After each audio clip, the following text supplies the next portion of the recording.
শুভ, অপ্রতিরোধ্য রংপুর রাইডার্সের সামনে ঢাকা ক্যাপিটালসের হারের বৃত্ত ভাঙার সম্ভাবনা কতটুকু দেখছেন? ঢাকার সঙ্গে জেসন রয় যোগ দিয়েছেন কিনা? টিপু, শুভ সকাল। জেসন রয় যোগ দিয়েছেন, তিনি টিমের সঙ্গে এসেছেন এবং সব ঠিক থাকলে আজকে খেলবেন এবং সেক্ষেত্রে ঢাকার একাদশে একাধিক পরিবর্তন আসবে। সাব্বির রহমানকে খেলানো হবে। গতকাল কিন্তু কোচ বলে দিয়েছেন মোসাদ্দেক হোসেন সৈকতকে স্কোয়াডে ভিড়ানো হয়েছে, সেটা কিন্তু আমরা জানি। তবে সবচেয়ে বেশি আলোচনা সেই টিকিটকে নিয়ে আমরা দেখতে পাচ্ছি, কিন্তু হট্টগোল তৈরি হয়েছে এবং দর্শকদের মধ্যেও কিছুটা বিশৃঙ্খলা আমরা সকালেও দেখছিলাম, এখনও দেখতে পাচ্ছি। তাদের টিকিটের চাহিদা বেশি রয়েছে, কিন্তু তারা টিকিট পাচ্ছেন না খুব একটা। আমরা দেখতে পাচ্ছি যে সারিবদ্ধভাবে সকাল থেকে দাঁড়িয়েছিল, কিন্তু যখন তারা টিকিট পাচ্ছেন না, কাঙ্ক্ষিত করে টিকিট তখন কিন্তু হট্টগোলটা বাজছে আমরা দেখতে পাচ্ছি। আমাদের যারা টিকিট পাচ্ছেন তারা কিছুটা খুশি, যারা টিকিট পাচ্ছেন না তারা কিন্তু আক্ষেপে পুড়ছেন।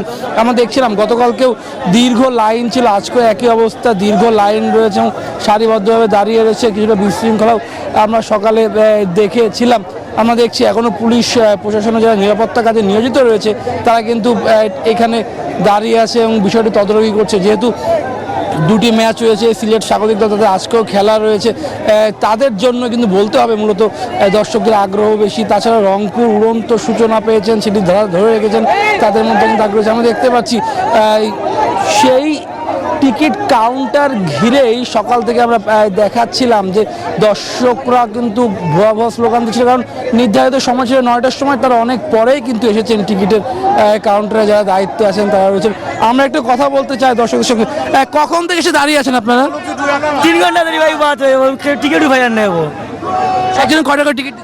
2টা করে দেড় বলে শুনছিলেন যে 2টা করে টিকিট দিচ্ছে, তারা ভোর থেকে দাঁড়িয়ে আছে, ফজর আজানের পর থেকে যখন তারা টিকিট পাচ্ছে না তখন কিন্তু আক্ষেপে পড়ছে। আর আবহাওয়া কিন্তু আজকেও রৌদ্র উজ্জ্বল আবহাওয়ায় রয়েছে, সেক্ষেত্রে বলা যায় হাই স্কোরিং ম্যাচই হবে। ঢাকায় যেমন দেখছিলাম হাই স্কোরিং ম্যাচ, সিলেট পরের প্রথম ম্যাচটা হাই স্কোরিং হচ্ছে। রংপুর 206 রান চেস করে তারা জয় পেয়েছে, সেটিও 8 উইকেটে।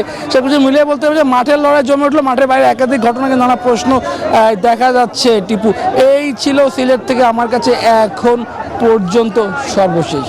শুভ, আপনাকে ধন্যবাদ।